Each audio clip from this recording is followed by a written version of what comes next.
Trick or treat. Give me candy or fuck you.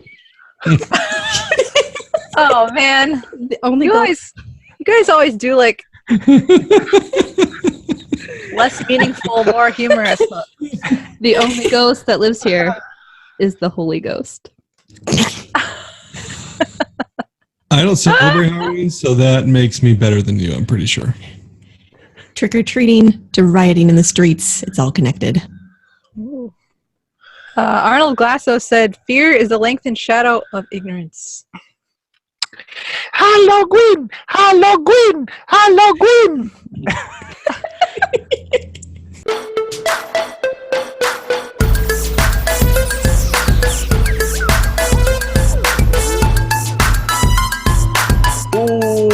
Welcome to the Epoch Podcast, your weekly dose of mental foreplay. My name's Matt. I'm Jen. I'm Austin. I'm Joni. I'm Christina. And I'm David. And this week we are talking about Halloween.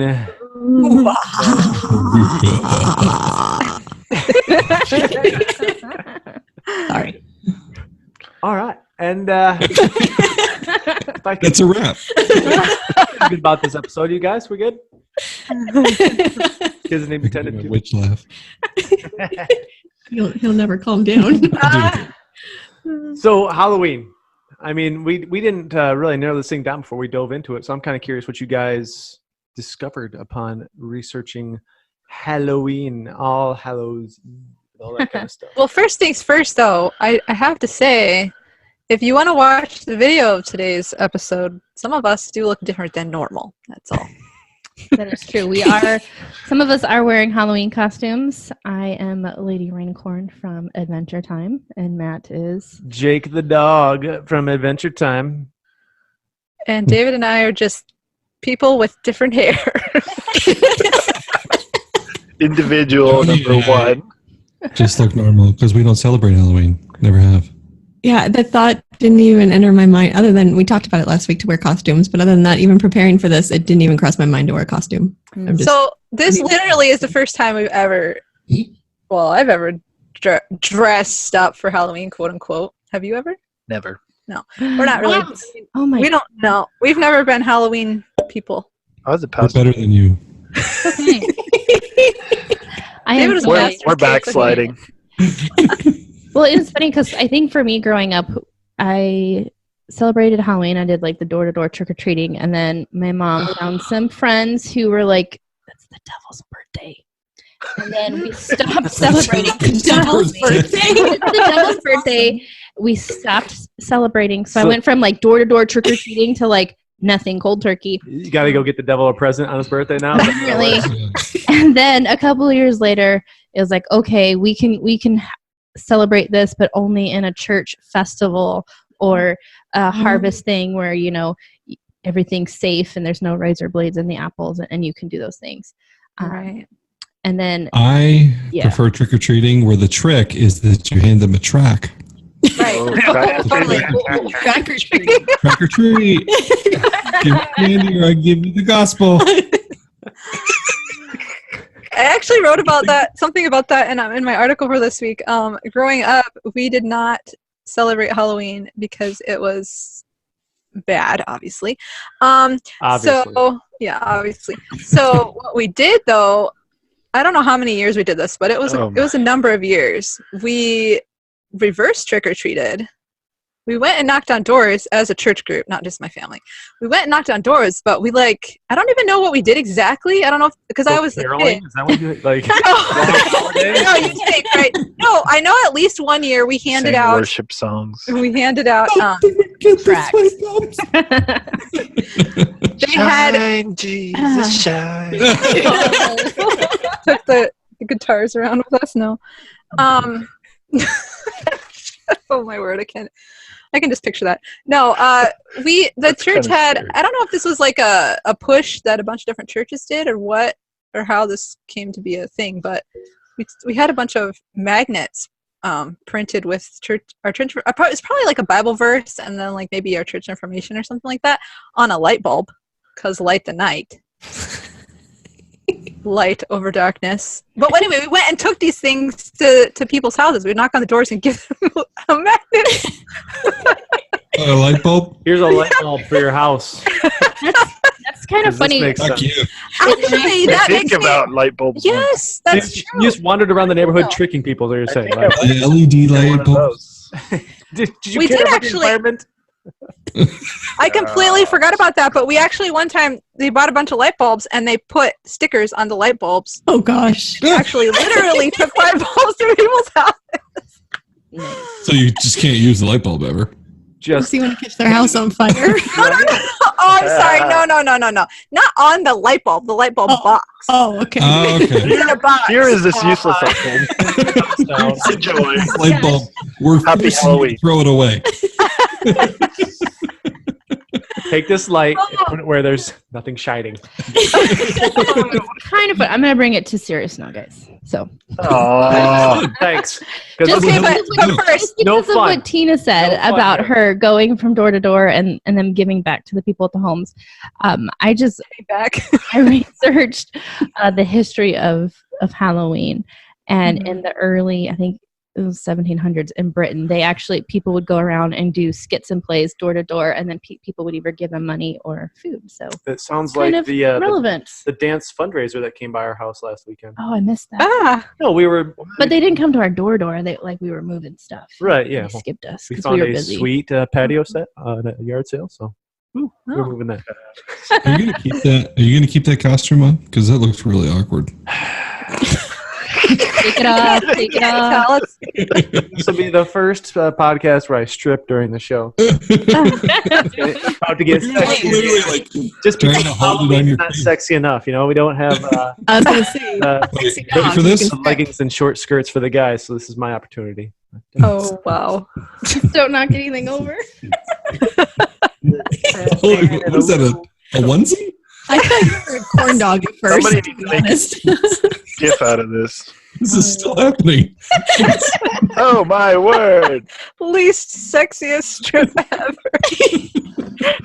Oh nice! He's caught up in his head. Oh, look at that! Oh my gosh, that's awesome. Was this the plan the whole time? That was the great reveal. great. I feel So for like those this of you was costume He's the devil. or something here. And For those now of you're wearing a Viking. See this? Matt had a costume on under his costume. Right? Costume I set. feel like that might have contributed to the awkwardness of the last costume. No, this Helped hold it up. I put a bunch of like Amazon like little filled airbags they put in your package. I put a bunch of those in my head last year. It was really annoying. Because it kept falling down and Okay, trying to walk around with This his was innocent vastly superior. eyes. Yeah. I like the costume under the costume. That's clever. Yeah, that's That one's pretty cool. I'll take it. We're horny over here, I guess. you sure are. Wow. I am twice as.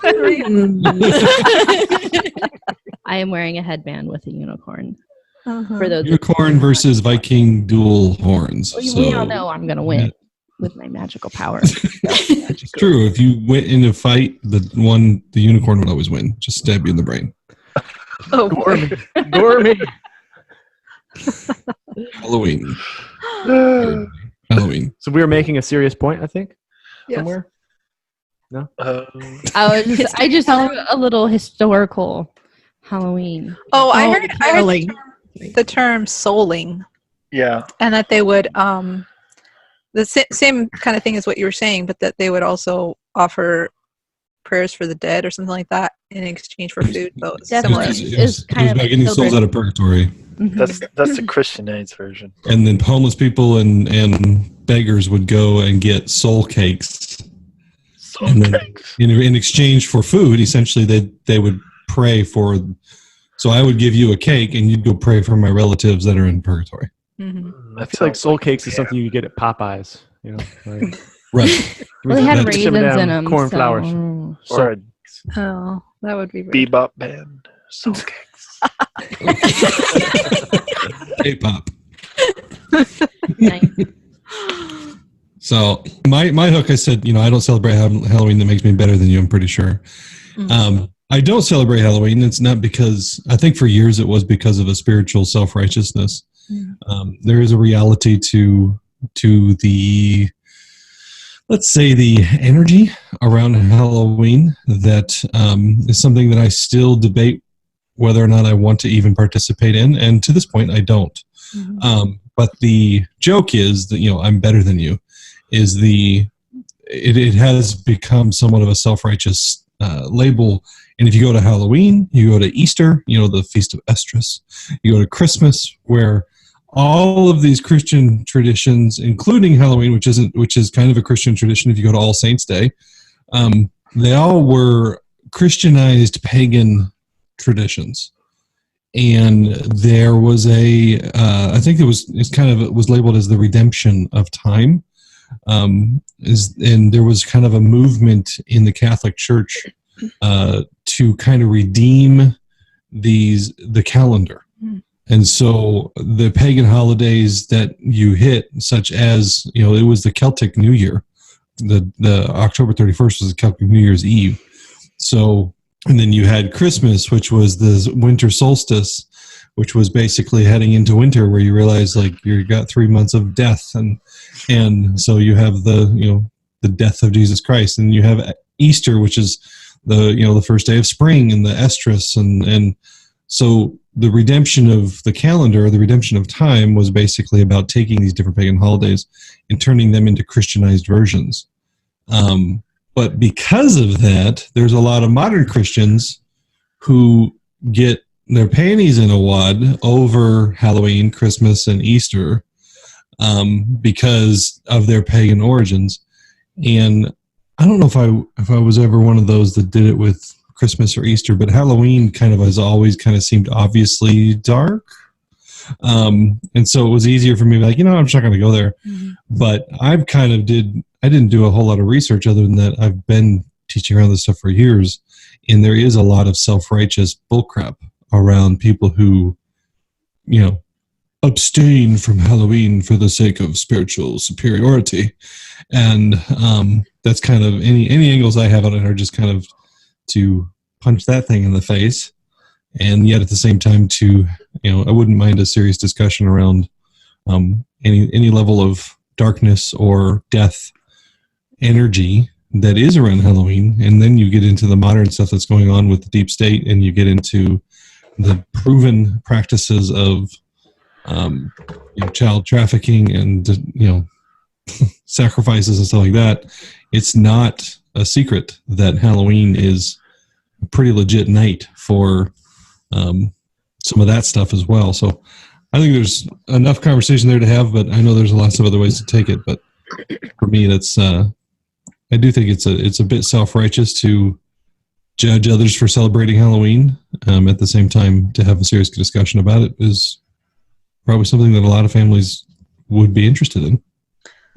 Well, something that I thought about in the context of the self-righteous thing and the not participating and everything, it just reminded me of the part in the Bible where it talks about not eating meat sacrificed to idols versus eating meat sacrificed to idols, and how it's not the same thing, obviously, because it's but it kind of is. But it is in mentally, I think, because it's quote unquote participating in something that has negative background, I guess, basically. Can you elaborate on those verses? Not everybody may know the reference that you're talking about. Basically, well, I didn't look it up actually before I came. I just came to my mind. Just the concept of it. Just the idea of that there was meat that was sacrificed to idols and then sold in the marketplace, right? And then people, if they knew that it was sold in the marketplace, some people would be afraid to eat it, essentially, or feel like they shouldn't eat it religiously or whatever. And then was it Paul? I don't remember who said that. What did he say exactly? Do you remember better than I do? I just know that he was basically it's not a big deal. Basically, if someone were to serve you meat that was sacrificed to idols, and they draw your attention to it. Yeah, okay. Now, this is me unpacking it even more, but if you go look at it, he's saying, and they tell you about it, it's essentially they're drawing attention to some measure of hey, by the way, and they are drawing energetic attention and validity to the fact that it was sacrificed to idols. And he talks about, not eating of it. But if you do eat meat, they're sacrificed to idols, and you're not aware of it, it's no big deal. And don't worry about it. And then there's another aspect of dealing with the weaker brethren who think that that's what I was thinking. Right. And so there's multiple layers of it, but then you have the weaker brethren who think it is a big deal, and for the sake of the weaker brother who is afraid of it, then just abstain from it. And so this is absolutely a perfect example. So I now acquiesce the floor back to you. Oh, that was kind of the extent of my thoughts. It's just that the energy that you put into something, or the conscience that you have towards something, or that you are celebrating around other people or whatever. I mean, there's just kind of a lot of layers to all of it. If I'm not mistaken, I think that's where Paul has the quote that I use all the time: "Is all things are permissible." Yeah, I think you might be right. I might be, but the point is, yeah, it's absolutely that each one of us may be convicted in our own mind. And there's this, I grew up, I'm sure we all did, where, hey, when you out to a restaurant, don't order a beer because you don't know who's watching. Mm-hmm. And this like big brother concept of if there's a weaker brother in the room who sees you as the worship leader, order a beer, then you're going to cause them to stumble. So don't. And it's very clear contextually that Paul's talking about a known quantity of like, hey, this dude's got a problem, so for the sake of this dude, I'm not going to do it. If I don't drink in front of an alcoholic if that alcoholic's struggling. That's just called being nice, right? It's called being aware and not being a douche. So I think Paul's recommendation there is not about, hey guys, don't celebrate Halloween because somebody might be offended. It's about the knowing of where people's struggles are and honoring where people are at. And that's where I think so many people have gotten this self-righteous bullcrap that it's a whole nother flip thing of what if the person wants to be self-righteous about, well, I don't eat food sacrificed to idols. If I'm Paul, I'm going to freaking eat that food and make you swallow your self-righteousness. Like it's not about what you're doing. It's about the heart underneath of what you're doing. Right. So that's my 2 cents anyway. Right. One of the things that caught my ears as we were watching a documentary on it was the idea of people taking the opportunity of Halloween to be what they want to be, but are not, if that makes sense. Mm-hmm. So like they talked about, the sexual liberation that, women all of a sudden, if you look at women's costumes on Halloween, you go to any kind of Halloween big box stores, it is just Slutfest 3000 on most of these women's costumes. Like it's not even an option to find a modest maid or a modest nurse, or like it's if you are going that route, it's your bottom's hanging out of that skirt. But that's what some people, they want to indulge and be that, allow that part of themselves to come out and not be hidden for a day or whatever it is. I don't know. So, and then I think about how, like our approach to it, I was listening to you kind of explain it from, the perspective that you did. And I was like, I don't know if our kids grasp any of that. Like if our kids understand any of that, like it's a time for them to dress up as their favorite character and go knock on doors and get candy. Like, I don't know. I think our kids, our oldest daughter watched the documentary I watched earlier from the History Channel. And so there were a couple times I looked over and I'm like, are you doing okay? Because they had some scary moments in it about Michael Myers, that and some witches and stuff.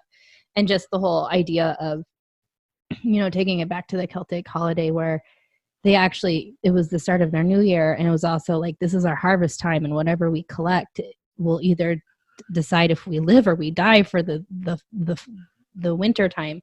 And so when you put it on that perspective, it's like, yes, we're beginning the winter solstice, but we're also like, this is our chance to celebrate that passing over, and we may live, we might not live. And this is the season that we're celebrating. And there was also another part where on May 13th was, and I hope I don't mess up the name of this holiday because it's Roman or whatever, like Lumiere. Anyone familiar? Lumeria. So it was another day to just celebrate people who had passed in spirits. And they would put cakes on the graves, and they would also pour milks on the grave to keep them from coming up, I guess, essentially becoming zombies to come back for them. And so the church took that holiday and put it to All Saints Day to kind of make it less, let's celebrate the saints instead of glorifying the zombies. But I think having children and experiencing life and experiencing death, like, it's part of the process. And if we shy away from never talking about the ones that have passed on, and we don't remember them, then what's the point of all of this that we're doing? If we're not giving them, attention and saying, hey, I remember my grandfather and he did this and he was such a great man. But if I don't spend time, to that process, then again, why are we doing what we're doing? Why build connections if I'm not going to remember? So I will say, what's the movie that Disney put out about the Day of the Dead? Coco. So we watched such a great that. one. And I was actually really thankful for it because I grew up in the Southwest and had heard of Day of the Dead and really just lumped it in with Halloween. And I grew up celebrating Halloween. Maybe when I was like 10, we were Christian, so my mom figured out it was evil and we stopped and everything. So Day of the Dead, like typical Christians are supposed to. So I lumped Day of the Dead and Halloween kind of together. But I watched that movie and realizing that it was about remembering their ancestors, and really appreciated the learning experience of a Disney movie. However, I don't see that so much with Halloween. I can appreciate that holiday now, but I don't see that as a focus of most American families on Halloween. Right. And you kind of have both. You have the families that are just, it's a good time to have fun, get dressed up, have candy, and then you kind of have the flip side of the sexy nurse or the guy with the hatchet in his head, and just the really, it's kind of three different extremes. Either it's just family fun or it's depraved, and it's the modern equivalent. It's the real life equivalent of The Purge. Yeah, it really has become that, like, all things. You can go vandalize people's houses, and that's something that I kind of pushed into was the psychology around why people do what they do, and it's particularly fear, what people get out of fear. Because when I brought up, so I talk to my coworkers every week because they want to know what my podcast topic is. So I said Halloween. I was like, so, impromptu poll, what do you guys think of Halloween? And everyone was like, oh my gosh, I love Halloween. It's my favorite holiday. It's like, okay, you guys have to explain this to me. Why is it? And they went into how they enjoyed being afraid. And this is such a foreign thought to me because neither one of us watch scary movies. We don't enjoy them. And they're talking about how much they loved them. I'm like, okay, I got to go look into this. So that was a lot of what my research was where does this come from? So these people genuinely enjoy being afraid, and some people genuinely enjoy the gross masks and egging people's houses, and like, so what is this? And it really comes down to people's brains operate differently, and people really do get pleasure out of fear. They talk a lot from scary movies. There's been a lot of studies done on scary movies and why people like scary movies, and a lot of it is people actually, the pleasure centers in their brain actually light up when they're afraid, and the more scared they are, the more they enjoy the movie. And it's kind of this reverse, they call it like benign masochism, that you actually enjoy feeling uncomfortable, feeling pain. And that was really interesting. It helped me understand where all these people are coming from. Did you find anything on how it relates to S&M? Like physical pain? Seriously? And no, it's the same thing. And it's actually the same thing for people who like physical pain, like eating spicy food, riding roller coasters. Well, I mean... Drinking strong alcohol was one of them. It's uncomfortable feeling that people really enjoy. I think we all have some of those to some extent. Everyone has something. And a big part of it was having a feeling of control. You can still be afraid, but you know that the fear is going to end and you're going to be okay. So that was a big thing with scary movies. And I think with Halloween is people know it's all good fun, so it's okay. So it's this feeling of control in chaos and in control in fear. And I can be out of control for a night and it'll be okay. Right. The right. purge. The purge. The people really enjoy. One thing that I think is interesting to note, because Joni talked about people enjoying being scared, and that the actual first Halloween scary movie wasn't until 1978. But if you take it back prior to like in the 30s, like through the Great Depression, the tricks were so bad with like literally burning down buildings and putting buggies on top of hay bales, and it was just so bad that they had to say, we have to change the projection of how children are engaging in Halloween, or we're not going to have an America kind of thing. And so they literally started like making different marketing skills of like, you know, try this costume on and try doing this party and doing this. And it was like this actual switch of something has to change or we're not going to survive this one night a year kind of thing. They essentially added the or treat.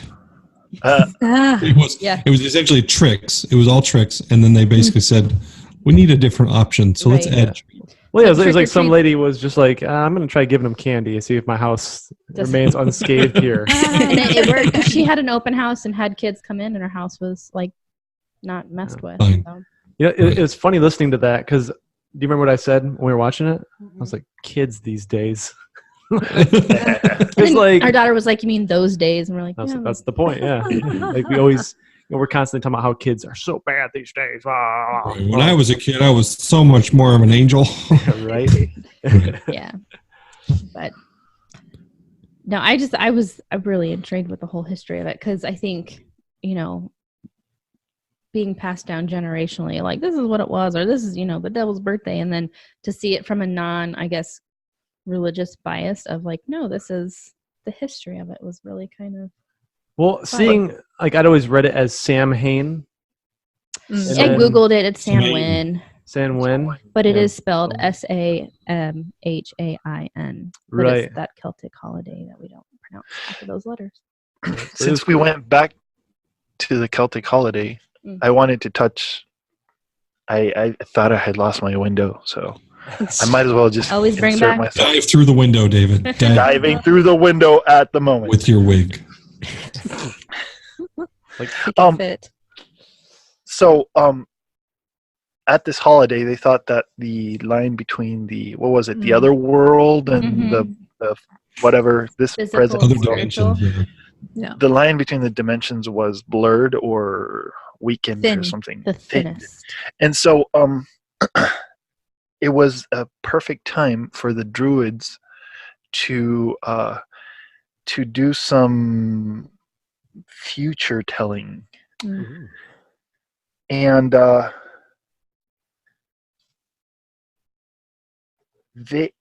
going to read this because it actually says it way better than I would for sure. For the people entirely dependent on the volatile natural world, those prophecies were an important source of comfort and direction during the long dark winter. And I was like immediately, hey, this is a way to instill beliefs in the people. The leaders of the tribe, the leaders of the group would instill beliefs in the people during the hardest time of their year when a lot of people died, because that's that's why you're celebrating death or you're remembering the people that died, because you're starting the part of the year that symbolizes being dead or whatever. And so I thought that was just really interesting that this festival, Samhain or whatever name it, Samhain, was they used this time to also instill some good beliefs in the people. Yeah, we're gonna make it through this winter. We're gonna, we had a great harvest. We're gonna not die. We're not gonna get the bubonic plague. So yeah, point inserted. Ultimate vision casting. Closing the window. Closing the window. Well, actually, I'm climbing out of the window first. So the window's at its thinnest right now. So. Yes. Your outfit does make you look a bit like a burglar who would climb out the window. Reminds me of the singer from like LMFAO. Yes. Oh, yeah. For reals. That's interesting though, because I think that, like, don't people still have that notion today in the sense that the kind of rituals and stuff that they do, isn't it related to the time of year and the moon cycles and all that kind of thing? I don't know.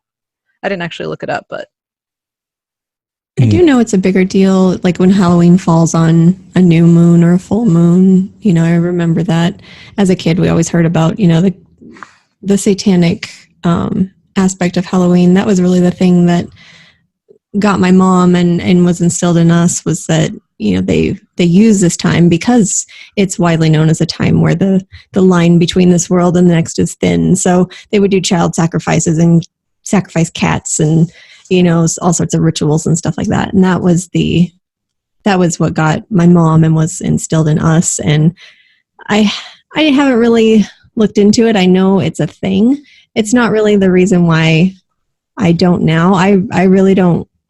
It just doesn't register to me much anymore. I just really don't think about it as something to celebrate because we just didn't really grow up with it. Did you say people sacrificed cats? Is that what you're saying? Yeah. I still remember we had a cassette tape that was a whole thing on all the stuff that happens on Halloween night, and it was like, keep your animals inside. And I'm just curious though. Sorry, go ahead, Austin. I feel like I knew some people whose cats got disappeared that night. Yeah, I remember hearing about it. And I don't know if there might be some people out there that are intentionally like, I'm going to take this cat and sacrifice it.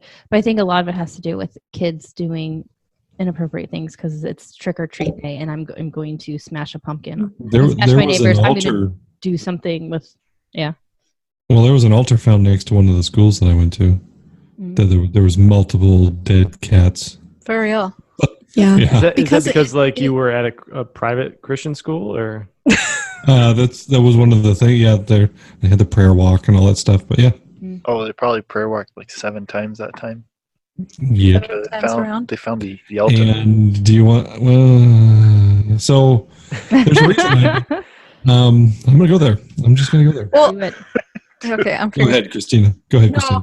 I just I grew up, just as a side note, I grew up with like kind of like the fear aspect of things, like Joni was talking about a little bit. And at the time I thought it was completely all legit. And we had this, and I know that some of it is, but I know that there's also relevancy to the quote unquote satanic panic of the 80s. I've never heard that before. Literally haven't either. Yes. It's totally true. Elle's bells. It is Elle's bells, baby. Yes. Have you ever listened to Stairways of Heaven backwards? It is pretty freaking creepy. Ooh. Well, like another one bites the dust too. There's some pretty creepy stuff in there. That just smells marijuana. That's the thing. Like, I remember. It's so confusing, because, what's real and what's not. And the whole thing, like I said in the beginning, my hook, something about fear is the longer shadow of ignorance or something like that. And so I know that there was a lot of stuff that was heightened. And my biggest like what moment, this was back, I think when we did QAnon or something that I was researching, I discovered that there were these records that we had growing up that we would play on a record player, and it was with this comedian Mike Warnke. He was a very well-known at the time Christian comedian. I had no idea until doing the research for QAnon that he made up his stories, essentially, supposedly, made up according to but it was like a testimony thing where he used to be a Satanist and all this kind of stuff supposedly in his testimony. But according to like all the people that knew him, they're like, there's no way that he could have done all this stuff. Like, so he just made up his testimony? Supposedly. And but it was a big deal. Wow. I hadn't known about that. So all these kinds of things. Some of his jokes too. And I don't know, like, there's obviously the negative side of things. There's the evil side of the world, stuff that really does happen. But it's like, on the one hand, they're freaking people out by making it a lot bigger than, well, for one thing, a lot more powerful than it has to be. But also just making stuff up, I guess. I don't Anyway, so you have real stuff to tell us, Austin. Yeah. So, and I don't know if it was related to the cat sacrifice altar. I don't even think it was. But when I was in junior high and we had, Spirit Week was combo at the school. I was at a Christian school, so it was a combo of like wear your team colors, and that's when homecoming was. I mean, it was woohoo, our school, our mascot, and all of that stuff. But it was also we had chapel as a school every Tuesday, except during Spirit Week it was every day, right? And so we'd have like an hour-long chapel 5 days in a row, and it was basically like a mini revival. And during that week, they would have the different parents, walk around the school and pray. And when I was in 7th or 8th grade, I was in junior high. My mom was on the prayer team, and we didn't compare stories until years later, but we both remembered exactly when it was. And during Spirit Week, I 2 nights in a row went to bed and woke up. Look, I get it. It sounds weird, but it's freaking legit. And when you have these experiences, people can tell you that spirituality and all that stuff is mumbo jumbo, and you can just look at them and go, you know what? My life proves otherwise, so screw you. Because I've had people like, really? And I'm like, you know what? Spit it out. 22 years old, and I woke up being choked by a freaking demon ghost thing. Mm-hmm. Wow. I could not breathe. The first night I was on my back and I had hands around my neck. Mm-hmm. And I opened my eyes and I literally saw a gray, it looked like a freaking horror film. It had 2 sunken eyes, and it looked like a shadowy ghost figure. It was choking me. Mm-hmm. And I literally mumbled the word Jesus and it left. And then the next night, I was too afraid to sleep on my back, so I was sleeping on my stomach, and I got half Nelsoned. If you understand wrestling, I was being half Nelsoned into my pillow, so I couldn't breathe again. And I yelled the word Jesus into my pillow, and I put my head up, and I looked out, and this thing left out my door. I found out years later, my mom got attacked those same 2 nights. Wow. Yeah. I mean, yeah, So, you definitely. That's a different kind of thing, really, than all the kind of other, like the rituals and all those kind of stories that are still, I'm sure, a thing. But it just sucks that some people play into it so much and make up things that actually didn't happen. But that kind of thing, though, like the demonic stuff, we all know, or I think we all believe that that's relevant. But I think a lot of people listening don't. They believe it's all spiritual mumbo jumbo by religious people. And that's what I was going to say, is that it just to let people know that it is a reality, because it's a long-standing tradition that the line between worlds is thin that night, and you add the moon cycles and stuff, and people with evil intentions do take advantage of that, and it creates a vibration and a reality. There's this energy around this holiday, even if your family doesn't. And I have no qualms about people, just having a good time and dressing up, but just to know that there is an energy around it, and that these things are going on, and they're not going on, on other days of the year. Yeah, and they're not going on innocently. So, but do you have any thoughts about why that thing would have been bothering you at that time and then not after that? It was a bad bit of mustard. It was was it the actual time of year, or because I don't think you said what time of year it was, did you? It was homecoming, so. Oh yeah, you did, which I guess kind of actually is around Halloween, isn't it? Mm-hmm. Yeah, I think so. It's close. It's in Arizona. I've never even remotely tried to make that correlation. Mm-hmm. So I'm not bringing this up on the Halloween podcast to say that on Halloween I got attacked by demons. I'm not saying that. I can't remember the specific dates. I'm bringing it up to say that the demonic and darkness and dark spiritual realms are real. Mm-hmm. And people who flip out over, so the religious people who like judge everybody for putting a wig on and saying that you're participating in the devil's birthday, like freaking calm down, right?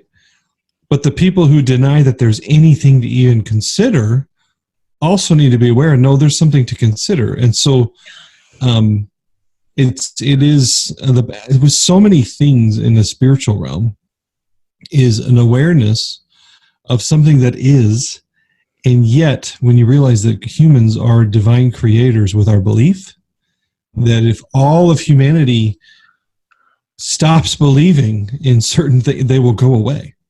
Literally, war exists because we believe in it.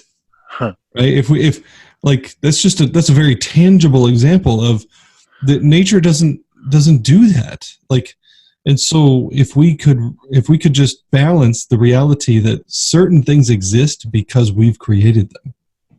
Mm-hmm. And if we stopped creating them, they would stop existing. And then here's the rub. But they do exist.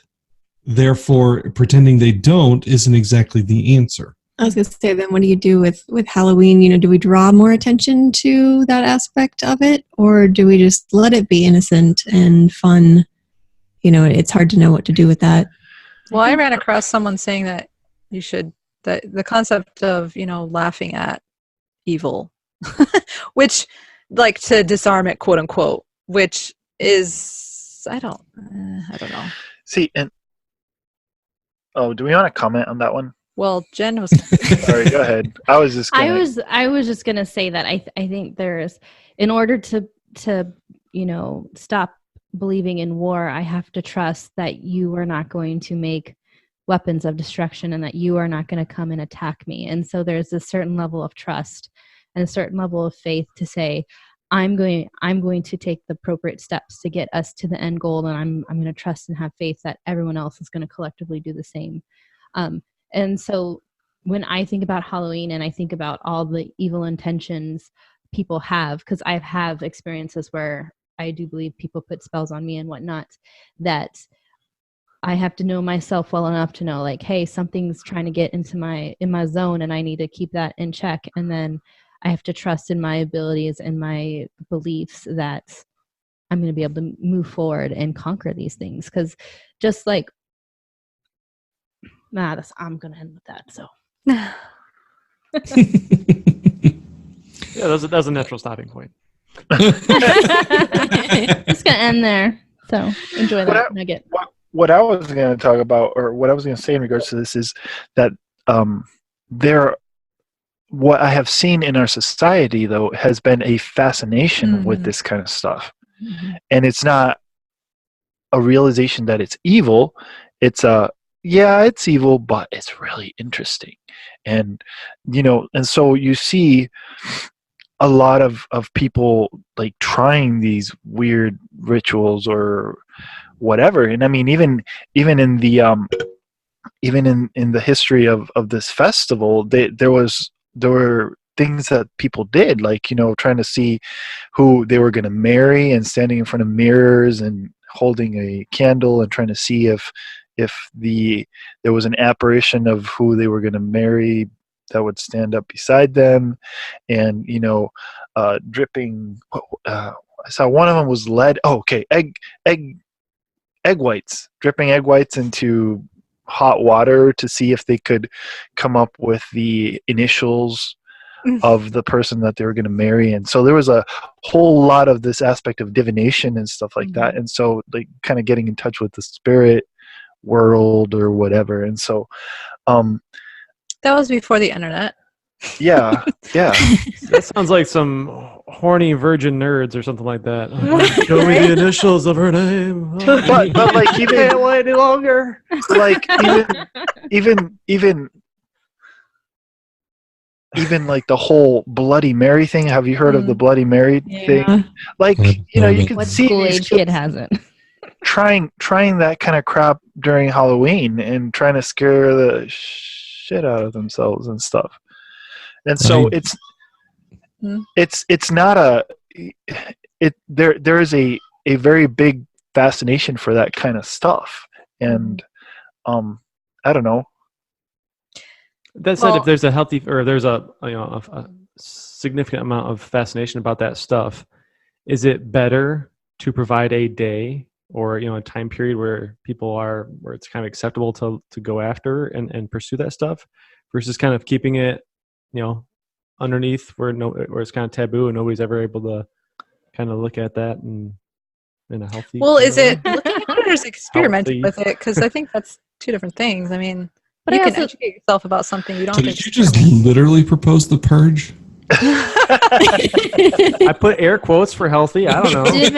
Divination experiment is what I think he was alluding to, not killing lots of people. Yeah.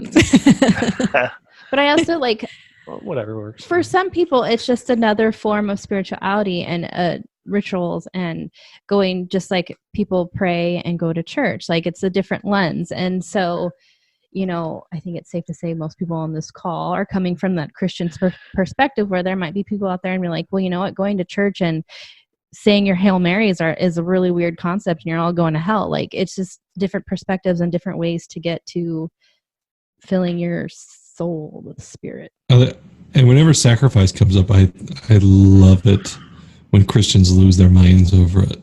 Right. It's not in our history at You all. read your Bible? It's all about blood and sacrifice. Not only and that, killing. like the main guy you worship was supposedly a blood sacrifice to please your bloodthirsty, angry dad. Hmm. Like, your theology is a bit screwed up and you don't understand it. But I digress. Christina, I feel like you had a point. Shoot, what was it in relation to, do you think?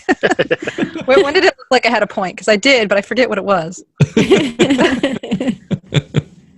Matt just totally went all over you, and then I added, and Jen added, and it was crazy. Yeah, I forget when it was after. Window I was talking about closed.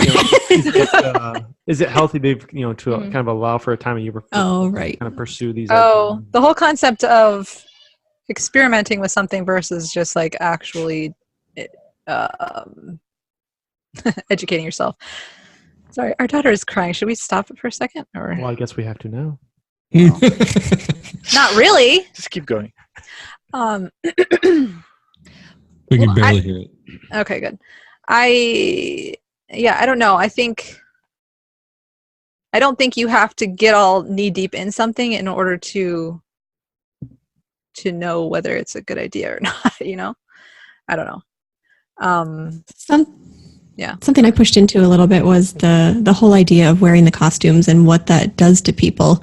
And that was part of my hook was, from trick-or-treating to rioting, there's a connection. And that they did studies with kids and trick-or-treating.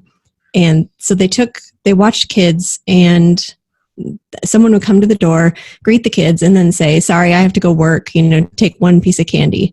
And they'd watch the kids. And of course, the kids who weren't being watched took more than one piece of candy. If there was a parent there, they were less likely to steal more candy. If there was a group of kids, they were more likely to steal because the friends would all get involved. Mm-hmm.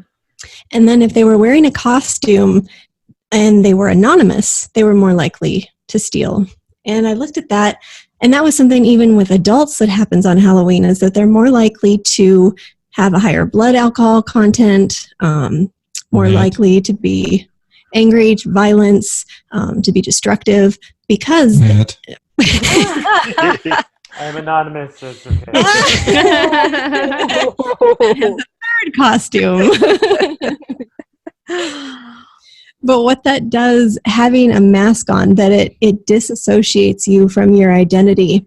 In the same study, they found that if the person at the door asked the kids their name and where they lived, suddenly it brought identity to them, even if they were wearing a mask, and then they were less likely to steal more than one piece of candy, because all of a sudden they were identified, and it brought them back to who they were supposed to be. They also trying to get away from that creeper's house. Like, what's your name, little kid? Where do you live? Right? Are your parents home? Bye. Matt. They also did it with, they put a mirror behind the bowl of candy, and they noticed when kids had to come face to face with themselves, even if they were wearing a mask, that it brought them back to reality of what society tells them they should be, and they were less likely to steal. So just that concept of what a mask does and how it relates to behavior on Halloween was really fascinating to me, that it does create it does add to our inhibitions and allows us to be freer because we're not who we are, that we can pretend like we're someone else or pretend like we're immune to society's rules and what's socially acceptable. Two thoughts on that. Go ahead. I've met people who have like different rules for Halloween. Yeah. Different rules for how they act. I've worked with guys that are like, a subject comes up like blah blah blah blah, except for Halloween. Mm. And you're like, holy crap. Yeah, two thoughts on the stuff you were saying, Joni. So energetically speaking, like a lot of people are familiar with the concept that you dress for the job you want, or you wear your clothes to some extent wear you. Is that what I'm trying to say? You wear your clothes wear you. Like what you put on affects your mood. Like we know that based on like if you dress up versus if you're wearing pajamas. But a lot of people just haven't recognized that probably with costumes. Like you're saying, it's a very real thing. But then the other thought, when you said if the kid was asked their name, and that totally sparked in my mind a reminder of when Jesus asked the demonic, what was it? What's he called? Yeah. The guy in the Gadarene. Yeah, he asked him his name, and a lot of teachings have been that he was asking the demon his name, but I've heard other teachings that he was really asking the man his name, and that was like bringing out his identity. To me, that connected in that way for Jesus to be bringing out the man's identity so that he could connect with the real him. I thought that I've never heard that. Yeah. I'd be lying if I wasn't curious what kind of rules your fellow, former coworkers. I'm sure you can imagine. I mean, is it like what happens in Vegas stays in Vegas kind of thing, or? Yeah, and one of the questions when they came up, like it was about who's cheated on Halloween. And it was like doesn't no, count. I've never cheated except last Halloween doesn't count.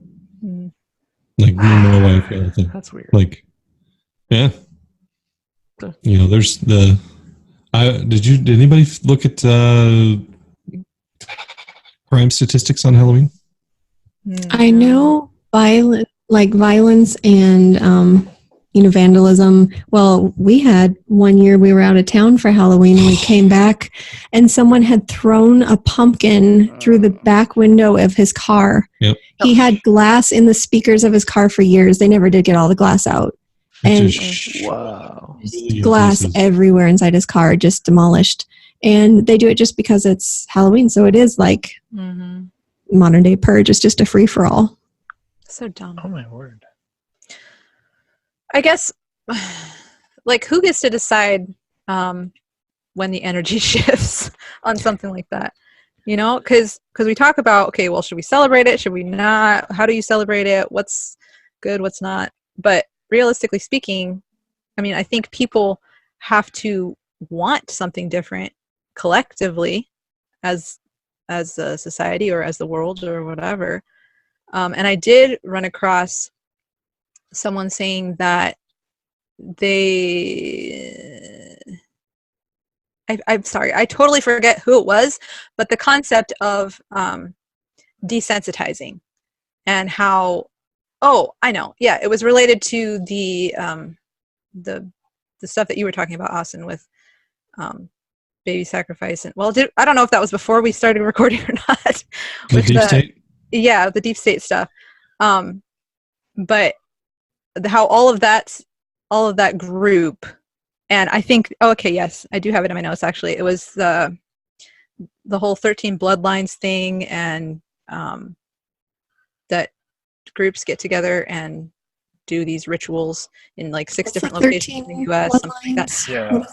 It was in a YouTube video I watched. It was something that a lady named Arizona Wilder brought out, and then a bunch of other people were bringing With out. David Icke. Yeah, it's the 13 bloodlines that rule the world. The Rothschilds. There you go. Gotcha. Yeah. All that, And how they do these different things. And that the whole push towards more and more fascination and enjoyment and stuff from all of this crap is like basically from what they're saying is the underlying goal of these bloodlines, so that people are desensitized, which growing up, yeah, I feel like people are a lot more desensitized now. There's the whole Twilight, there's the whole, like, all these different things that are, okay, there's a good story, blah blah, supposedly, but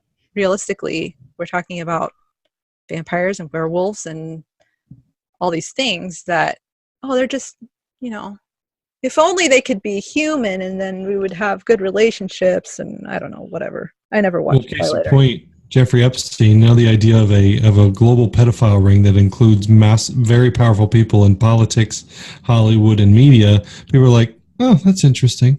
When we think about it, 50 years ago, that would have been riots in the streets to freaking string them up. But now it's like, well, whatever. Well, I half wonder how much of it is that they just don't believe, that some people just don't believe it, or, oh well, what can we do about it? Or what because they've been desensitized. It's not. It's not strange. It's the normalization, the desensitization, and then obviously the normalcy bias. But it's who is this they that would string them up? I mean, you're aware of it, but to my knowledge, you have not begun to work that way. Touche. I have plans to take over the world, but they don't. Actually, one of those major plans originated with you, my friend. Right on, man. We're good. Actually, you know what? That's actually a perfect segue into, you're talking about who shifts the energy, who decides. So, and I think everyone on this call was on our New Age Christianity community call last night. And this has been something that's been kind of swirling, is this like, okay, how do you balance the awareness of what is with the fact that the moment humans stop believing in it, it will stop existing? So let's use war as an example. War is. And how do you stop genocide in a third world country? You use war. And it's kind of that, like, okay, so if I see a pedophile raping a child, I will pull the trigger. It's what energy am I going to pull the trigger with? Am I going to pull the trigger with judgment, hate, you need to die, scum, and not recognize the divinity in that dude who's literally raping a child? Or do I pull the trigger to stop the violence and end the cycle?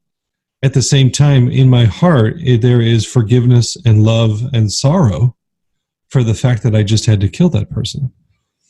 And so the energy in which you go to war, the energy in which you stop abuses, the energy in which you celebrate Halloween matters. And I think a lot of people, they celebrate in an ignorant energy. And ignorant energy is essentially like neutral. So if you have a bunch of people over here in darkness, and then you have a bunch of people over here in ignorance, it's essentially a non-factor. And they're, well, I'm just having fun. But if you can have a handful of people like those listening to this podcast to go, wow, there is a real darkness, but I'm going to enhance the light inside of Halloween with a higher vibration. And to be honest, yes, a lot of church harvest festivals and spread the light with stickers on light bulbs, like some of that is really good. Mm-hmm. Now, you also have to look at the energy of fear that's underneath that. I think a lot of churches are afraid, and they give a whole lot more power to there has to be a peace and a calmness and a, hey, it's okay what is, but we're going to improve it. And so, again, are you afraid of the next war, and you're going to go into this like, I'm going to come in with this positive energy, but underneath it, there's this massive fear of war, versus, no, I'm at peace with what is, but I'm also going to change it. And it is a razor's edge of energy that you have to walk of, I'm aware of what is, I'm aware that it needs to change, but I'm not at fear for the change itself, and I'm not at fear of what is.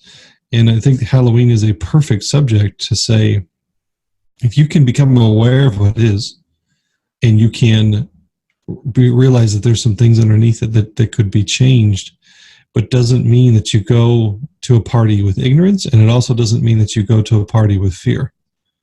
But go to a party in power and realize that you are beautifully celebrating a night where you can dress up and enjoy the fun of pretending to be somebody else, and obviously stay away from the darkness, stay away from that the purge style behaviors, and enjoy it in a beautiful way. More power to you. And that to me it is all energy. It is absolutely about the energy in which you do something.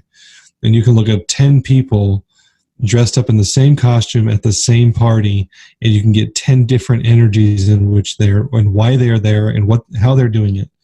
And so your actions don't really freaking matter at that point. It is the energy in which you're doing them. And that to me is the quote unquote answer to what do you do with Halloween and how do you fix it. And side note to that, when you were talking about the person raping the kid, and using a gun or whatever, it made me think, like, we talk about the evil side of things, the demons, but we rarely talk about the angels and how, or I guess you could say the angels. And the only reason I bring that up is because I feel like we could be utilizing them a lot more in the same way that quote unquote evil people utilize demons. And we were actually part of an angel class recently, and the people in the class, like, they activate their angels to do things.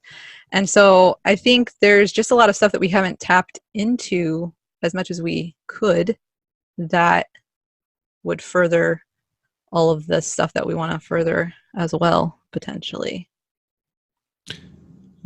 The quote unquote dirty little secret is that all of the demons that exist, that none of them have come in from, they're not, the whole idea of fallen angels and all that,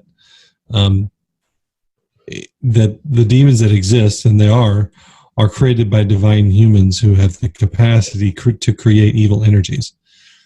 And in the same way, if you create light energies, you actually are also creating angelic energy. And then there's other classifications of angels and stuff like that.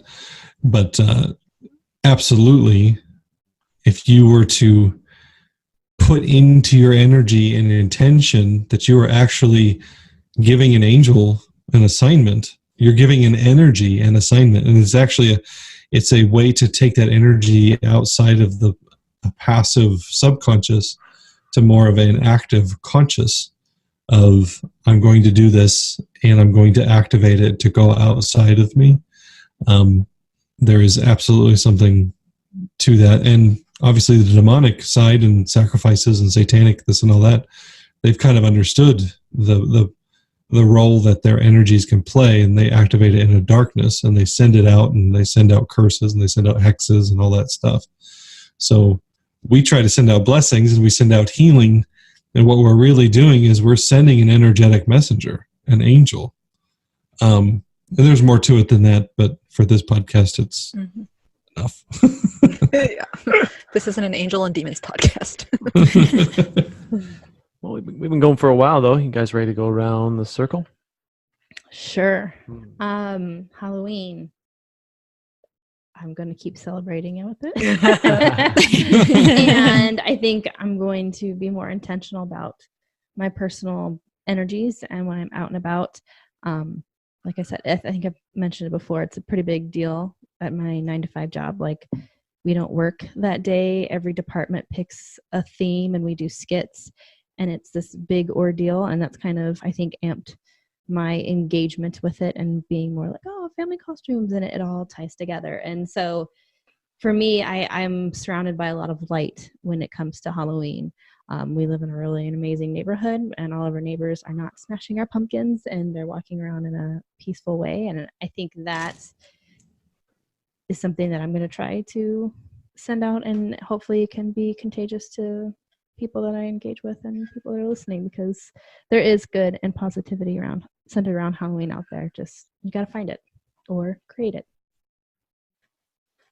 Yeah, and to bounce off of that, I think anybody listening, like if you celebrate Halloween, more power to you, but do it with intention. Is add that an intention of realizing that there's, I would encourage people to not, walk around with the axe in the head and that death dichotomy, but the light dichotomy, because there is something to zombies and axe murderers and chainsaw this, and like there's something there that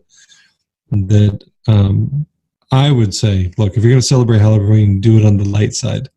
And it's one of those things that I haven't celebrated Halloween in years. I don't know the last time we were invited to a Halloween party or it even came up. But if I was, I wouldn't mind going, but I would do a costume and I would bring an intention that wasn't death and decay and fear and all that stuff. And I have a cousin who actually has a very successful podcast that kind of focuses on horror films and Halloween and stuff like that. I haven't talked to him in years. He's on the side of the family that we kind of got cut off 20 years ago. But it's one of those things, like it's just such a dark energy around some things about Halloween that if you're going to celebrate it on the light side and bring some intention to that season that over time, I think 20 years from now, I can remember when we were kids, Halloween was very different than it is now. And so 20 years from now, could Halloween be a costume time that didn't have all that death and demonic stuff? Possible. That'd be amazing. That'd be great. We might have to kill all the people who love that, who have the pleasure centers. That's the way to start. In love. Kill them all, so that we can not have the Right. death stuff. That makes exactly. total sense. Uh-huh. Did you have any last parting words? Sorry, I was waiting for Christina. Oh, sorry. I jumped in there. I went out of line. That's Out okay. of line. Totally Out of line. Totally out of line. I didn't really have any major thoughts. I was thankful for the experience to be able to look into, to be able to better understand people, because there's a whole lot of people who really love the holiday, and I've always kind of thought, there's something wrong with all of y'all. All of you. Like, this is not right. And I'm like, that people can genuinely enjoy the holiday and even enjoy the scary movies. People do get enjoyment out of that. I don't understand it, and it doesn't make sense to me, but it takes all kinds of people to make the world go round, as they say. So I've at least come to better understand a whole new group of people. After that jumping in, I kind of forgot what I was actually. Oh, I know. The stuff I was talking about in the beginning with us going out and handing out light bulbs in this or that form, I didn't mean it in a like, this was a crappy, stupid, how silly we were, blah, blah, blah. Like, it was done with good intention, for sure, and with love. And for the most part, I don't think it was done with fear either. However, that is definitely the underlying energy that I felt growing up with Halloween and stuff around it, was fear and like, we have to intercede in spiritual warfare over the night so that things don't, go really downhill. Which, there's, like we've talked about, there is something to that, I think. But as Austin also said, the energy behind how you're doing something. And I guess where I'm at right now with all of it is that I don't fear it anymore, and I'm not uncomfortable with, like, our kids a couple years ago randomly decided to make up costumes, and back in the day I would have been like, oh my word, no, we don't want to have any association with the holiday at all. It's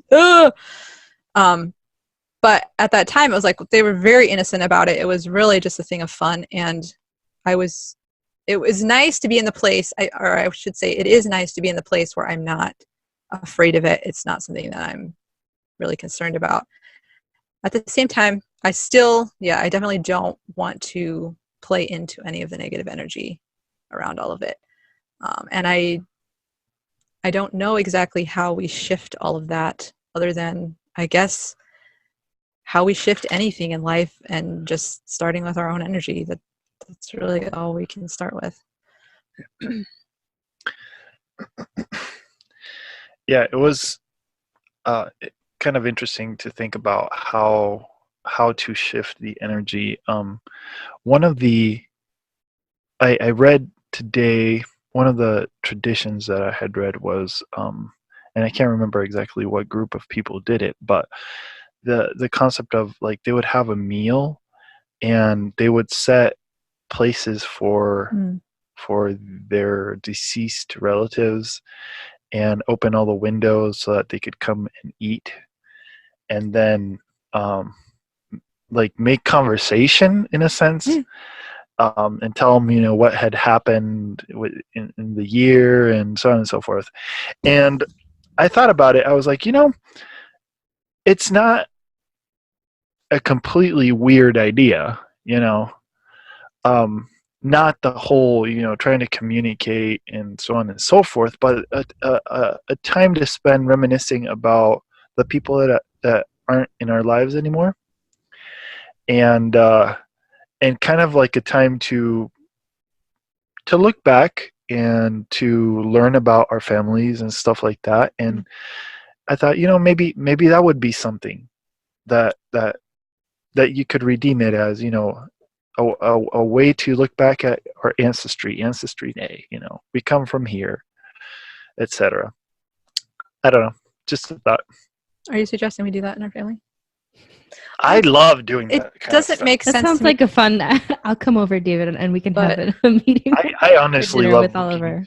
Yeah. Well, I don't know about the dinner or about dinner part, but I'm down with everything except opening. Like, why do you need to open the windows? No, I didn't say. They can obviously go in and out. Well, however they okay. want, right? No, I was not Spirits and winds. Is dinner it good? No, I know. Helps them out, Christina. Rotten grandpa.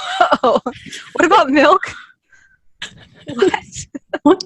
I said it helps them out. Oh, helps them out. Opening the windows helps them out. Yeah. Okay. It shows that you're inviting. There we go. There you go. I was talking more about the ancestry. Yeah, I know. But yeah. Well, I was pretty much a poopy pants when it came to preparing for this podcast. I was completely unexcited by the idea of talking about Halloween for an hour. But it did give me a lot of time to reflect on my experience with the holiday and how much it's changed depending on what region of the country I'm in, the age of my life that I'm in that place. And then, Jennifer alluded to it earlier, but just, that's the thankfulness that we're in a neighborhood now where it's kind of like, it's one of the destination neighborhoods where, those places where you get those full-size chocolate bars. Oh, yeah. We're not the house that gives them out, but, but yeah, it's just, and it's fun, like she talked about the way her work gets things going. I got the kids out of school. We got dressed really fast. We shot over to her office place and went through there, and it was fun being in like a family themed, attire. And then I'm feeling Teletubbies for one of these upcoming years. Bring that kind of energy wherever we go. But I don't know, like I enjoy going through the neighborhoods, knocking on doors. Like I've done the harvest festivals at churches, the trunk and treats, and it's a very expedient way to get candy, but it was definitely a lot more intimate and fun, especially as like a 10-year-old kid where I was finally off the leash from my parents. I could just go wherever, just running through neighborhoods and, filling up my pillowcase with candy as fast as I could, and, getting home and pulling out the haul and dumping it on the carpet and remembering, okay, I'm not supposed to eat this or this or this. Oh, who made homemade stuff? Well, see ya. And then, I don't know, just I've got a lot of fond memories that go along with it. And then at the same time, it was also that time of year where when I got older, I was like, Bloody Mary, Bloody Mary. And, if a friend had a Ouija board, you could, I don't know, just all the stupid stuff that came out that time of year. I don't know. Like it's part of the year that makes the rest of the year what it, stand out for its very unique parts of it. But I don't know. I enjoy the variety, and I hope you guys enjoyed this podcast, this hour, this conversation. I feel was ultimately worth having, even though I was a poopy pants about it.